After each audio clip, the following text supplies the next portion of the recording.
you know, that third committee report was absolutely supposed to be for this afternoon, and we very clearly told that.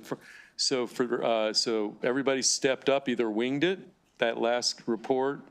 You know, Ron even eventually, you know, got that report, but that was absolutely on the Senate President's office. They kind of, you know, screwed it up, but everybody stepped up, and we got another report done that was actually supposed to be correct. So I want to give everybody a shout out for that. I thought you wanted a special order then. Yeah, well, I wanted to. Then Ron showed up with the. Yeah.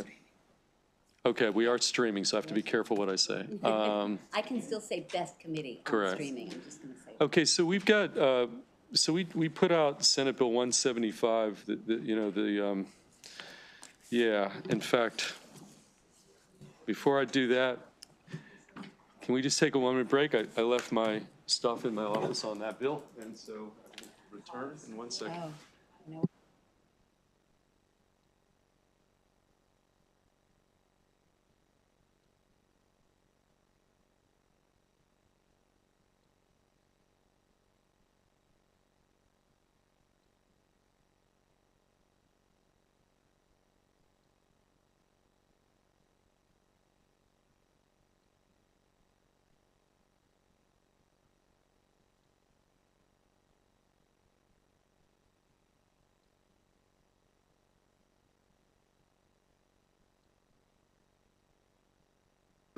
Okay, guys. So, and we are in possession of the House cross file from Delegate Stein, and so there are two differences between the House bill and our bill that we have on the floor. Senator Lewis Young is going to offer two amendments that restore the bill to the way the House bill is. In other words.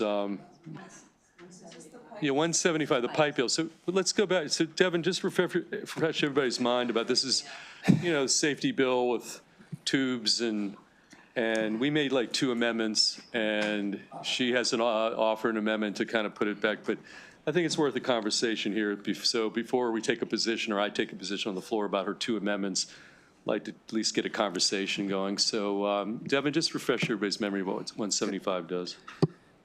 So Senate Bill 175, Public Safety Corrugated Stainless Steel Tubing for Fuel Gas Piping Systems Requirements and Prohibitions. As introduced, the bill requires that only corrugated stainless steel tubing that meets the requirements of LC 1027 standard described in the most recent edition of the International Fuel and Gas Code issued by the International Code Council, or has been proven to withstand at least 36 columns of electrical arcing charged by an electrical arcing test may be used in the new construction of a customer-owned natural gas or liquefied propane piping system in a building, a natural gas liquefied propane piping system in a renovated property under specified conditions, or a natural gas or liquefied propane piping system that requires the addition of a new gas line to the piping system. The bill also prohibits the sale, transfer, or distribution of CSST that doesn't meet those requirements. So, as the chair indicated, the sponsor of the bill is going to offer two amendments on the floor. The first amendment will restore the language that this committee changed with regard to non-arc resistant jacketing. And you changed it, this committee changed it to non-conductive jacketed corrugated stainless steel tubing. The senator indicated that she did not agree to that change, and she would like it to be restored to her amendments, which she will offer on the floor, that has the prohibition for non-arc resistant jacketing. That is the first amendment that she will offer. The second amendment that she will offer will, as this committee did, it changed the study that the Department of Labor would do the study in collaboration with the State Fire Prevention Commission. For lots of reasons, the senator does not want the Department of Labor to lead the study. She wants the State Fire Prevention Commission to lead the study. So she will offer an amendment to restore that piece as well.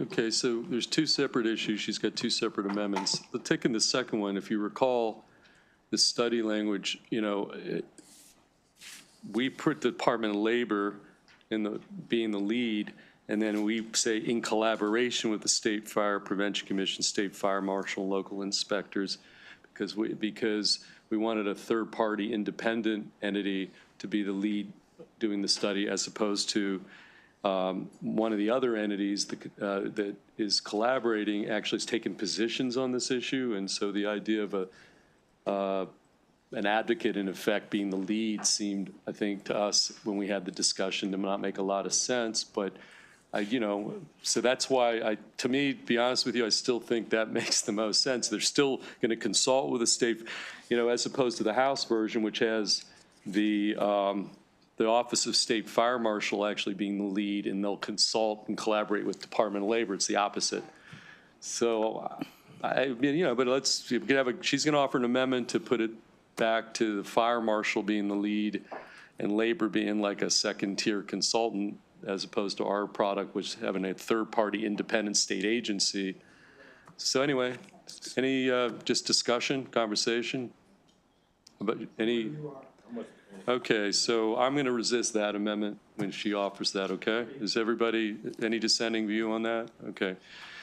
The second issue is a little more technical, to be honest with you. It's about, and Devin, do the best you can to, explain exactly these different, kind of ways of the tubing options, et cetera. So if you recall at the hearing, the issue that caused the fires was non-arc resistant jacketed tubing. And so there are two different replacements, if you will, for that. It is arc resistant, or what you passed, which is non-conductive jacketed corrugated stainless steel tubing. I did a Google search and did not come up with a whole lot of differences between the two. There does seem to be I guess the best way to describe it is it arc resistance or conductivity that is at issue with those fires? And so a lightning strike is done, and it is arc resistant. So the lightning the idea is to resist so the tubing would resist that jump that happens when lightning strikes. The non-conductive jacketed corrugated tubing resists more than just the lightning strike that would happen. I do not understand any more than that, and I haven't been able in the last hour and a half to find out any other additional information other than that. So what the Senator Lewis Young would like to do is restore that original non-arc resistant and prohibiting that. Her language does match the House product that's before the committee, but Senator Hester. Oh. Okay. Senator Carrozza, you had a question? Still trying to play catch up, so thank you for bearing. There was a one-pager on a suggested amendment, and I don't even know who distributed the suggested amendment is the non-conductive jacketed? Correct. Okay, so is that, I just have it as a loose piece of paper. Who is this being proposed by? Yeah, we actually have okay, we'll make this quick, Jamie. That's the amendment that we actually put on the bill that's on the floor. Okay, so is it? It's different than the House language. That's in the bill that's on the floor. So this is what's currently in our bill? Correct. Correct. Okay. But she's going to offer an amendment, put it to where the House language is, and again. You mean, this is a second amendment? Correct. Okay, so we just want to hold. Yeah, the other one was the study thing. This is a second separate amendment that she's got a Okay. second separate amendment on. So So she wants to strike that language and put in what Delegate Stein's language will be her other amendment. And so I need it's technical, but does that make sense? I would just I would resist the amendment. I'm supporting resisting the amendment. Okay. On the- Well, on the- okay. Well, let's get a discussion about it because, it's not that easy to understand, to be honest with you. Senator Brooks? Yes, I think I did this bill last year, and I think there was something that you were trying to meet the ICC code standard, and that was anything, the better, one, CSST was the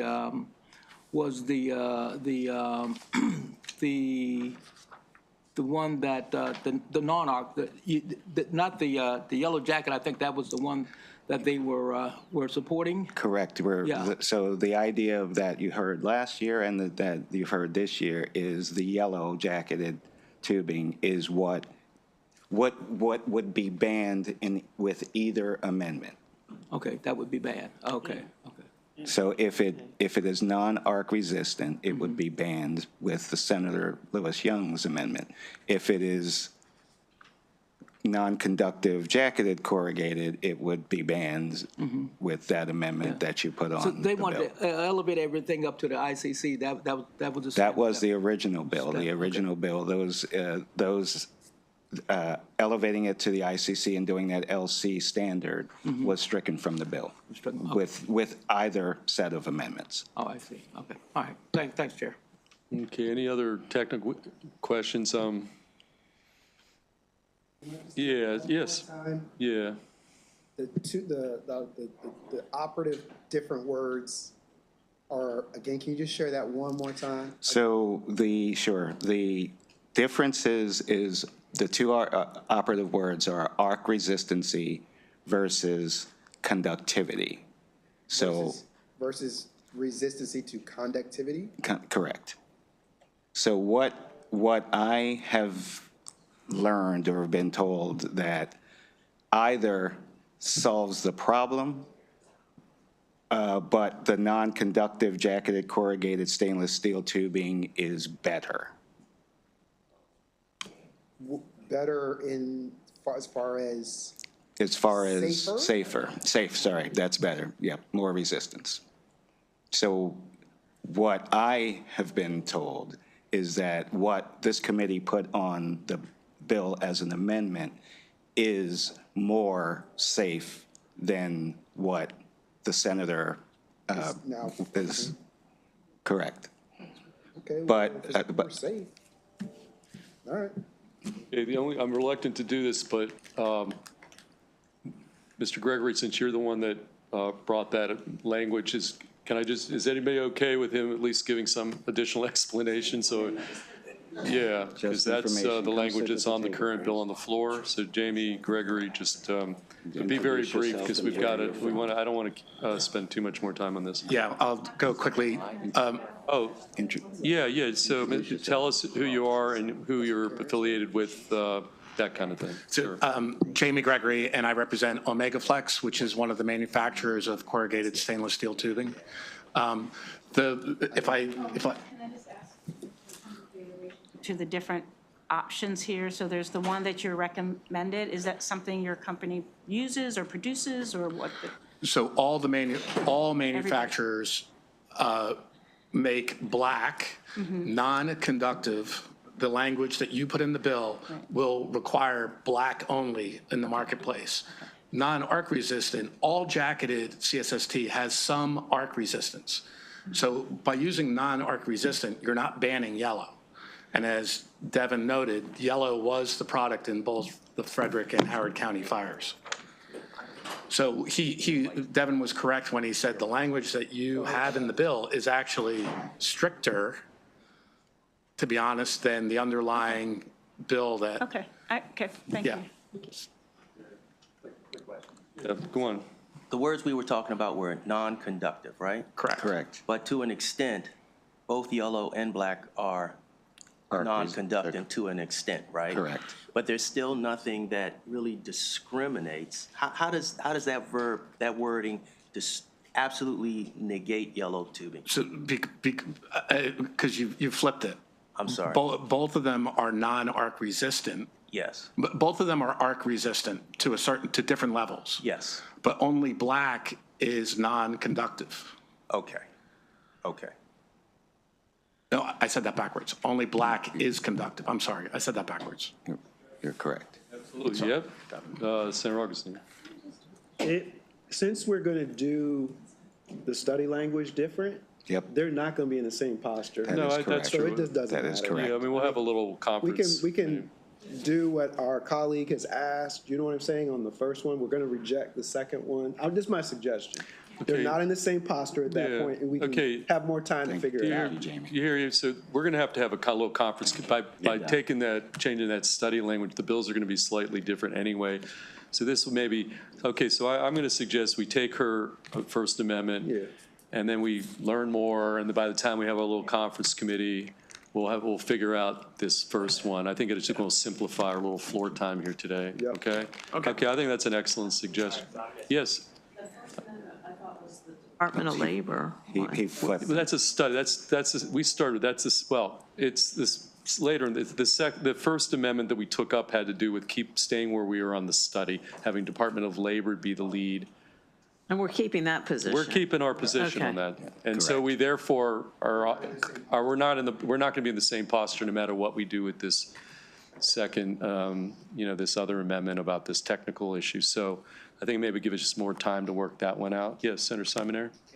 I think it's important we work it out. I don't want to Yeah, throw a wrench in yeah. it, but following that process, what could happen is we send it over to the House, they accept the work group, and then that amendment gets in there without any discussion.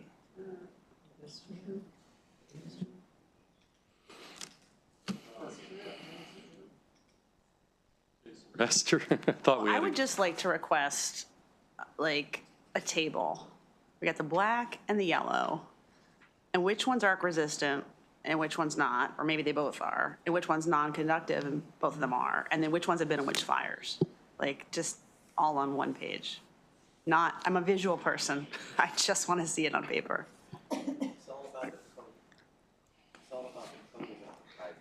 Coating of the black is it's just more resistant to lightning strikes. I think we stick with our product. The other product's going to be different. We can still go to conference and work everything out.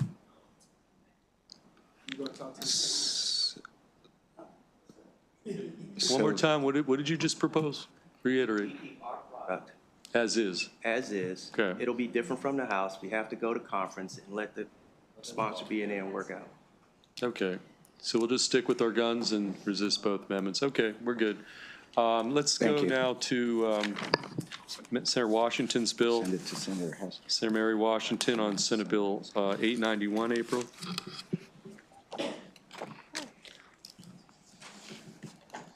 And Senator Washington, you're free to weigh in at any point as well. This was on the voting list before, and we held it because I think we had heard some information that the House wasn't moving their bill, et cetera, so they are moving it. And the bill contains amendments that were offered to us based on MACO and on, I guess, the planning person from Frederick.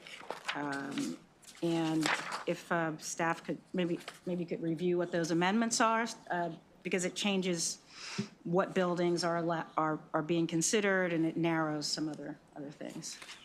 So, Bill 891, Land Use and Real Property, Accessory Dwelling Units, Requirements and Prohibitions. Bill establishes a state policy to promote and encourage the creation of accessory dwelling units on land that is used for single-family residences.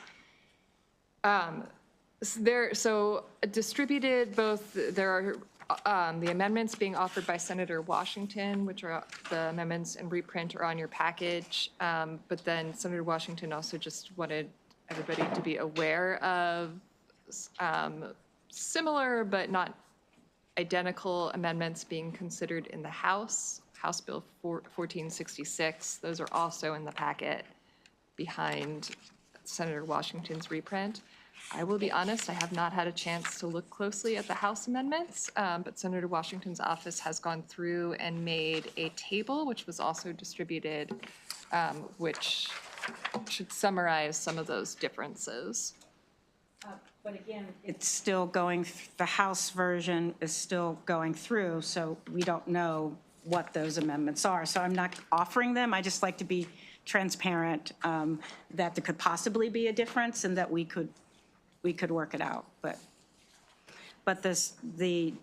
both the House chair, both the House sponsor and I served on the work group together. He is the subcommittee chair of the land use group. So he's moving, the bill. He and I are, in communication. So there's no sort of ideological differences. And we both want this product to get out. So, yeah, so that's all I want to say is that we can talk about the amendments, and I'm happy to address people's concerns and answer any questions. Yeah, and Just talk about the bill, first remind us what the bill does first. right, so the bill establishes a state policy to promote and encourage the creation of accessory dwelling units, or ADUs, and as introduced, it says land zoned for single-family residential use to meet housing needs. Bill also, 1, requires adoption of local laws authorizing ADUs on land zoned for single-family residential use. 2, establishes requirements and prohibitions relating to ADU approval, imposition of development impact fees, and building excise tax fees, and water or sewer connections for ADUs. 3, prohibits a restriction on use of a property from unreasonably limiting the ability of an owner to develop an ADU. And 4, authorizes HOAs to treat an ADU as a separate lot for purposes of voting and assessments.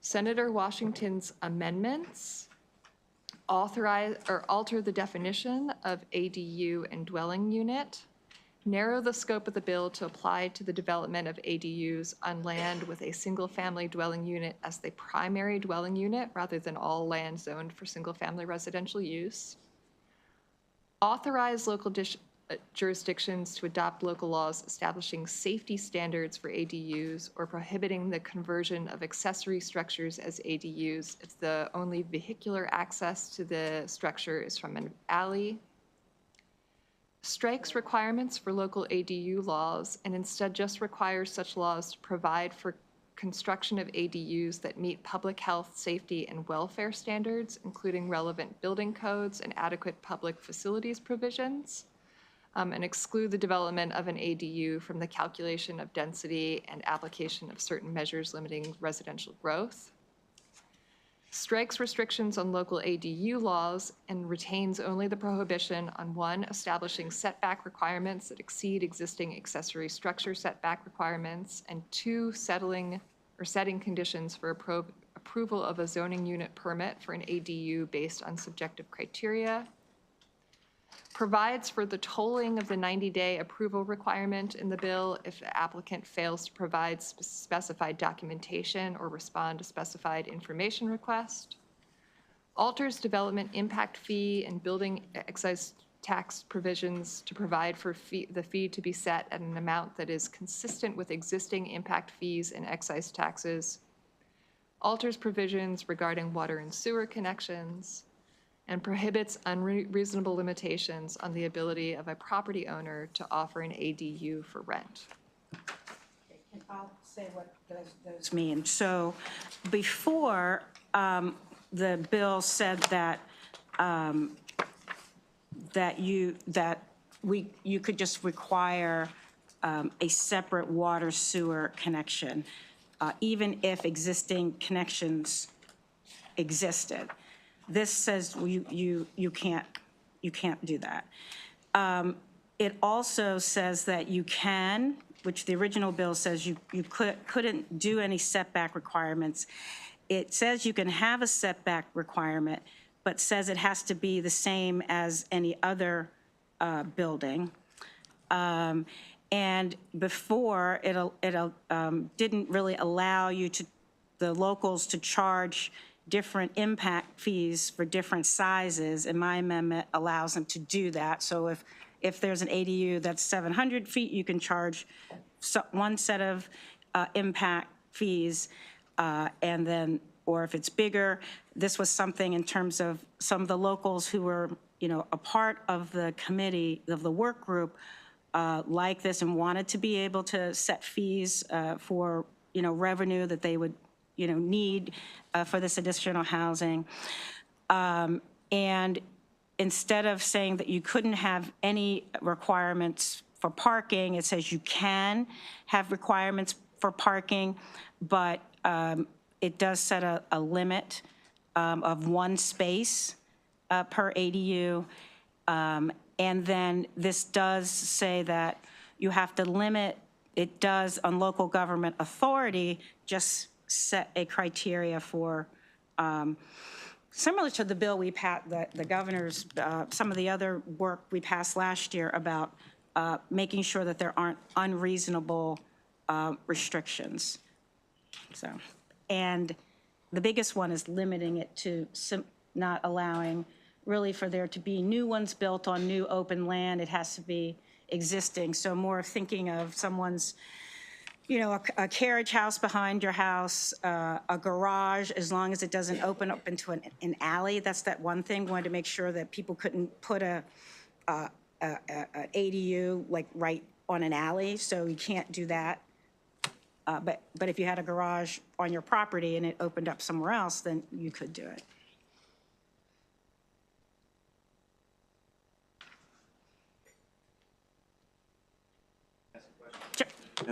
Yes, Senator Watson. Utility connection and fees.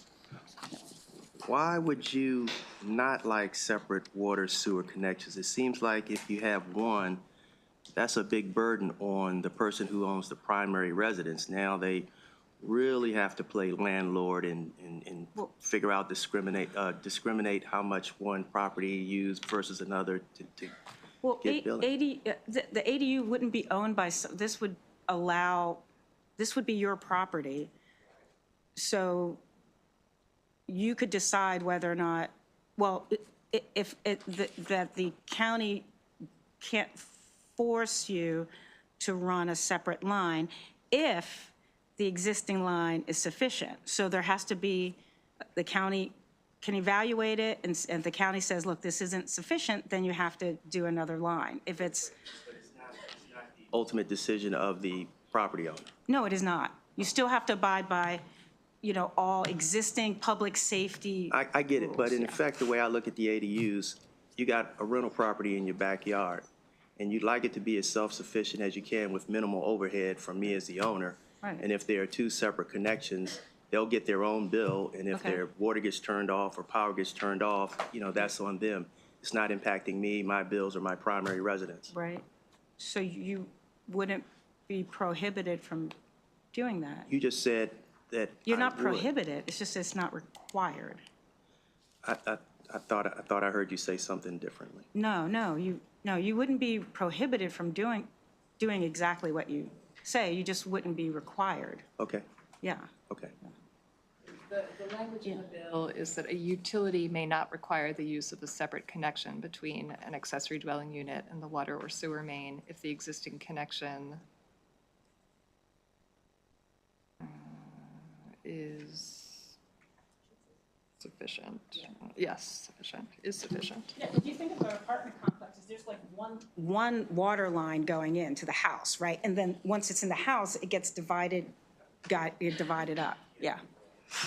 Okay, can I just ask you, because you were kind of glossed over, I mean, there are some of these differences between what you're proposing and what Delegate Stewart's proposing. I mean, they're not super small issues. I mean, No, but we don't have those in there. well, I know we don't. So here we are Friday. I mean, just going to, like, process-wise, practical. Do we know if I think I already asked you this earlier, like, where is the House bill? Because you say they're still working on amendments. I mean, it puts us a little bit of a disadvantage. I mean, there could be, I think- I know this is not going to make you happy, but one could It's not say we about- wait for a House bill to come over. If we pass something, we send your bill and a Stewart bill back. I mean, I don't know what the product on the House side is, because there are some material differences here. There are differences. We don't have those amendments before us. We've spent exactly 5 minutes, Mr. Chair, talking about this. This afternoon, earlier this morning, we went through many, many more substantive, I'm just saying, this was on, no. Another but half this- hour. I'm We have just- another half I know, hour. but, so thought we were having a conversation. So if the chair wants to dismiss my amendments and put in, we would have to draft his amendments because the amendments aren't drafted. I'm not trying to suggesting decide what we anything. I'm wanna just do. talking, we can spend, I want to get all the questions out. I want you to have Right. every opportunity to explain. And if we get questions and people feel comfortable doing something, I'm just putting it out there just for discussion purposes. So I'm not trying to rush anything here. Let's just focus on questions so are there questions? That's what we're here to do.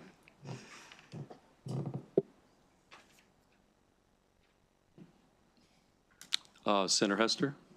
Yeah, so I was just looking at Mako's original opposition and curious, how, so I was trying to figure out how they align with either your amendments or Delegate Stewart's amendments. And even their first one, which has to do about whether we can allow the ADU to be constructed before the principal dwelling. Is that in the bill? Or is that just a random comment of theirs? As far as I'm aware, that's not in the bill. Doesn't address new construction. So, well, that's what the change in Senator Washington's amendments to go from land zoned for single-family use to land on which, There's already a primary dwelling unit. It can be a separate, there's nothing prohibiting the ADU from being a separate building. But this is, her amendments would limit this to land on which there's already a primary dwelling unit. Okay, so that's no longer a concern. Any additional questions? Helpful to go through each of Mako's concerns so we can make sure that Mako is happy with the bill. Do that. I see an MML is in the house. I don't think anybody from Mako. I see MMLs here. You want to come up? Do you have any? Okay. Angelica, if you want to, at least on the MML side of things, maybe that would be helpful. Thank you, Mr. Chair. Any observations about, have you seen the amendment, the Washington amendments to the Washington bill? Yes, good afternoon, everyone. Angelica Bailey, Thupari, MML. Dom already went home sick today, but I am authorized to speak for Mako as well. I know, he'll be fine. No, we have not seen the amendments yet. We haven't seen the Senate version since earlier this week. We are close on the House. We're very, very close. There's just one more tweak. We're working in very good faith with Delegate Stewart. We're confident that we'll get there before crossover.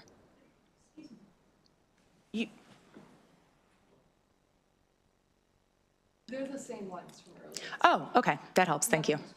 Understood. Thank you. No, I was under the so- impression there were additional. No, so, because my chief of staff and Alfred spoke with Mako, with you all yesterday, I believe, and the day. I'm MML. MML. But same difference for purposes of this same group. conversation.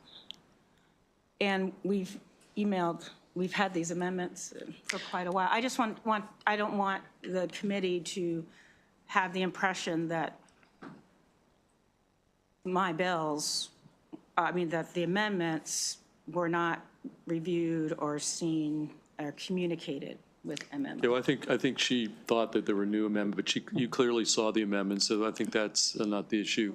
Okay, but so back on so you're dealing with the House sponsor, and you say you're close to what? I'm Very, just very trying to close. get the landscape here for the committee.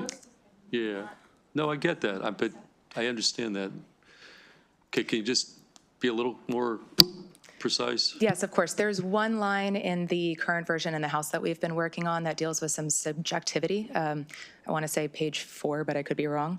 That deals with, subjective review, which was supposed to come out, and it was in the conversation that we had with Delegate Stewart. It was just an oversight in the process. So as soon as that's done, I think we'll be in a much, much better, ready-to-go spot in the House. Okay, that's his product, but again, back on the Washington amendments, which you saw earlier this week, can you give us at least MML's view on the differences so that we, that was, I think, what Senator Washington was looking to Of course, yes. ascertain, And very respectfully, I can say for both associations that there is a lack of consensus on the Senate version.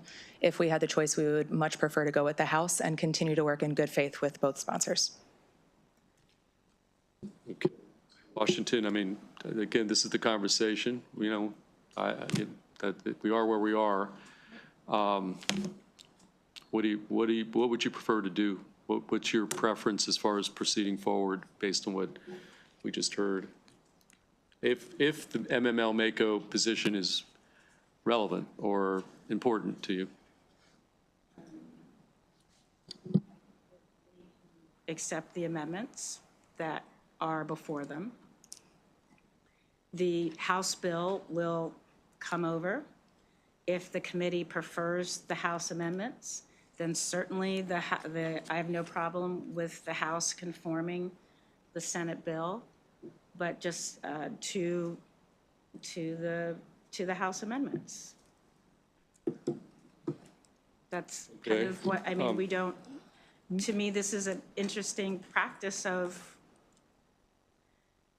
considering amendments that aren't before us and on the work, on the, yeah, they're not before us. These are before us, so I think that's if those are the two options, and we just did it with this corrugated bill, and I think we should just do this. Well, we have unlimited options. One option, again, would be see if they can come to consensus on the House side, and then the bill comes over here, and you can offer amendments, and we can move I mean, there's a lot of options here. Well, I would like us to vote my bill out. Well, you can, okay, we're here, and if your sense is that the committee, I mean, look, everybody. Just be honest. I mean, Just if we everybody wanna weigh in a little vote it bit here, down, because vote it we're, down. I mean, if you, just don't- okay, let me ask the committee, we can just go around. Do people feel like they're ready, ready for prime I'm time? willing to speak up. Yeah, I mean, So, just, you know, I represent 9 municipalities. I'm sorry, in MML, they're important, right? And so what you're asking, or what we're talking about voting on, which is not the House side, it's like, it's a challenge for me. So Senator- The question was asked, so I'm just sharing. Yeah. I'm just saying, then put on the floor an amendment to accept the House's amendments, which we don't have before us, or there can be a promise of, I mean, I'm not quite sure, but we could do that. I'm fine with that. This is whatever, like, if these fit better, then you should put in the amendment, Okay. accept that. I mean, Okay, that's- but Senator And Washington. I'm not being Right, but, okay. sensitive, et cetera. I'm just saying, if you truly prefer, prefer these amendments, which grant more flexibility to the local jurisdiction, that allows the local government to require additional parking, that provides flexibility. You have the differences before you. You have the sheet. If you like these better. Yeah, but we don't have go to actual more- language. Those are Well, that's then just an what are you gonna- outline. We don't have any actual amendments. We don't have House, like you keep pointing out, we don't have House amendments in front of us.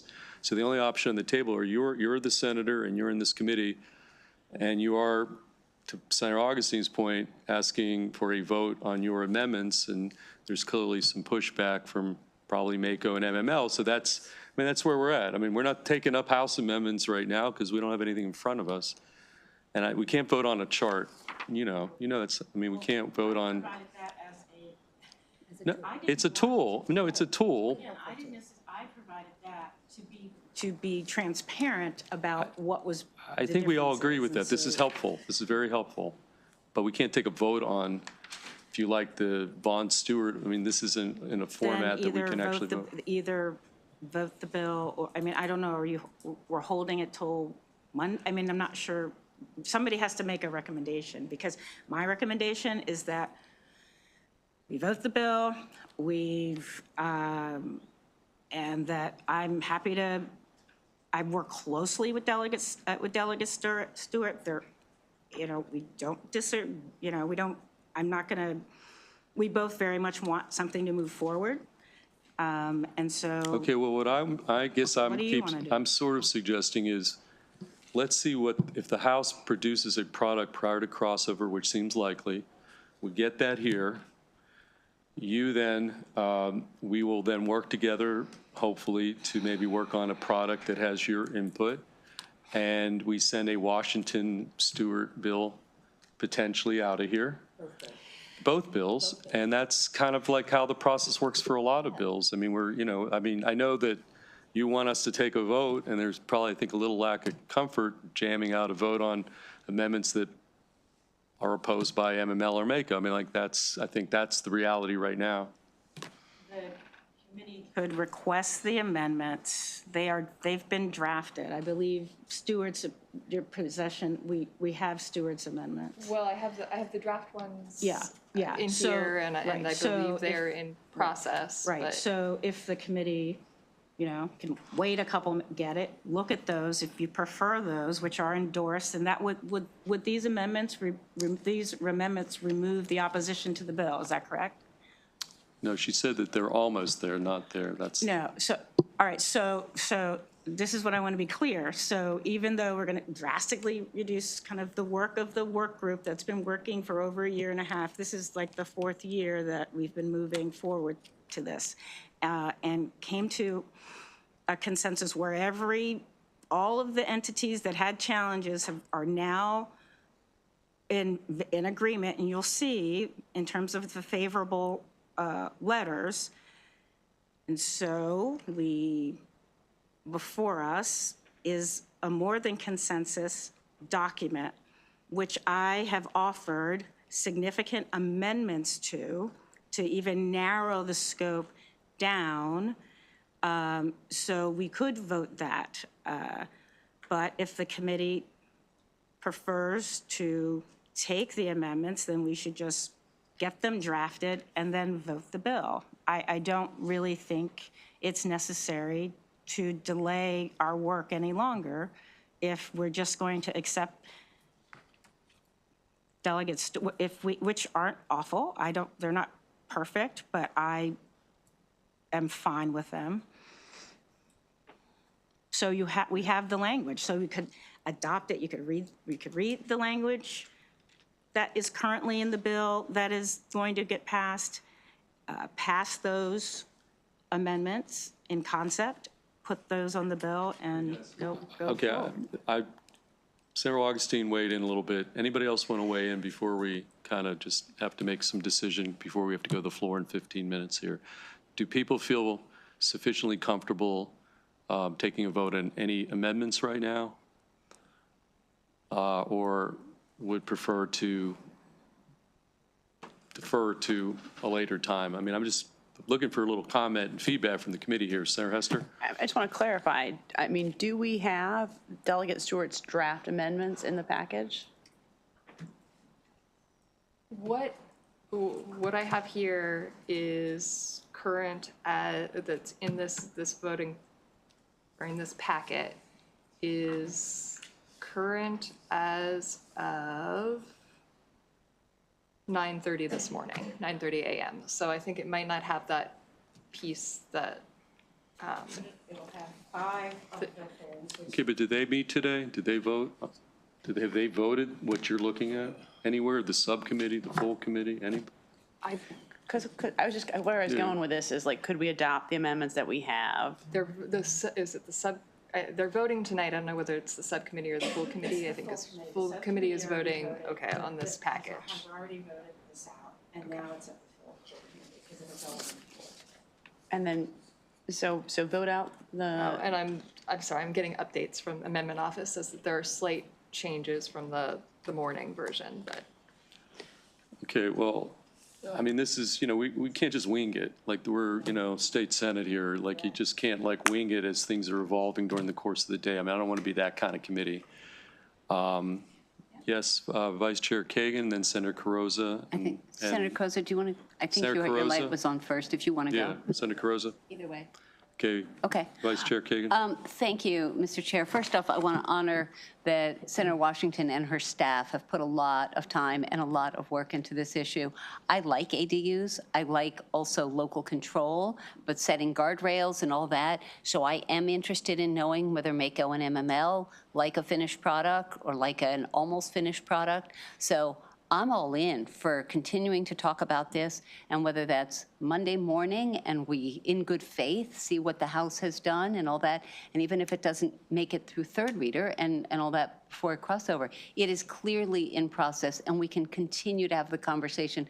And I like what the chairman said about, and we do it all the time, is waiting for the House product, working on both together, and then moving both out and making sure they both get across the finish line. I think that'd be great. Kind of one of the deals, I mean, I'll just put it out there, maybe the House is listening. If we do something like that, of course, we have 3 weeks left. Usually we say we're not going to do that unless we have some, assurance that it's going to get out of the Rules Committee on the House side. That's like kind of part of the deal. That's why I just don't want to jam anything out prematurely. I think I would like then, if there isn't anything, and we've waited when this could have been moved, that we agree to do something and meet and spend the time on this, because again, it was good to spend the time that we did on the bill this morning. That was an important thing. This is an important issue. A lot of people want it, so that it can get out. I don't want to just, if we have the ability to vote and to consider it, to have it go into a bin of rules when it doesn't have to, when this committee can just decide and get it out. and Okay, vote well, it out. look, my sense is the committee's not quite ready to take a vote, but if, I'm willing to take a different opinion. Senator Watson? I just want to be honest and not waste folks' time. I don't intend to support this bill. I got a letter from my county council who opposes it, so I'll be opposing it. Okay, so you could take a vote and the vote could go down, which is not going to be helpful to anything here. So, that's part of the equation. Okay, guys, I think we're not going to resolve this in the next 10 minutes. So I think this is going to be a topic, a bill to be continued. And Mako and ML, we'll know maybe by tonight what the final product is out of the House, and maybe you can nail that, get here on Monday. I think we got 3 weeks left. I know, you really want to get this bill out, but I have to just respectfully, I just don't sense the committee's like ready to roll here. I guess what I'm saying is I appreciate the honesty of this, and the honesty that no matter how many amendments or whatever we try to do, MML is going to be some imposition on local control.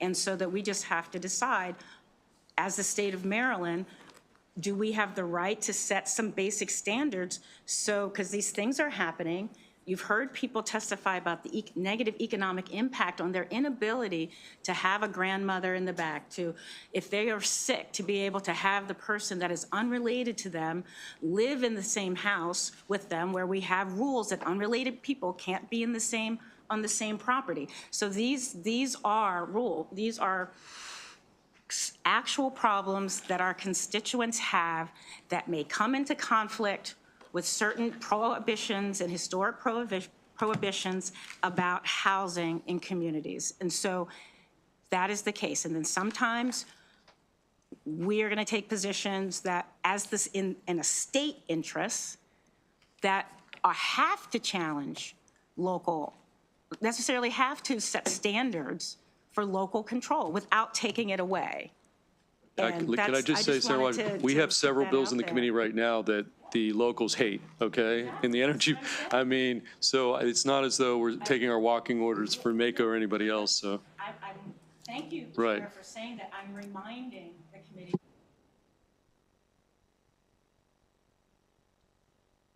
This was a helpful, I think this is a good conversation. So I will see everybody on the floor at 5 o'clock, and that completes our work for today. And again, I want to thank everybody for their patience, but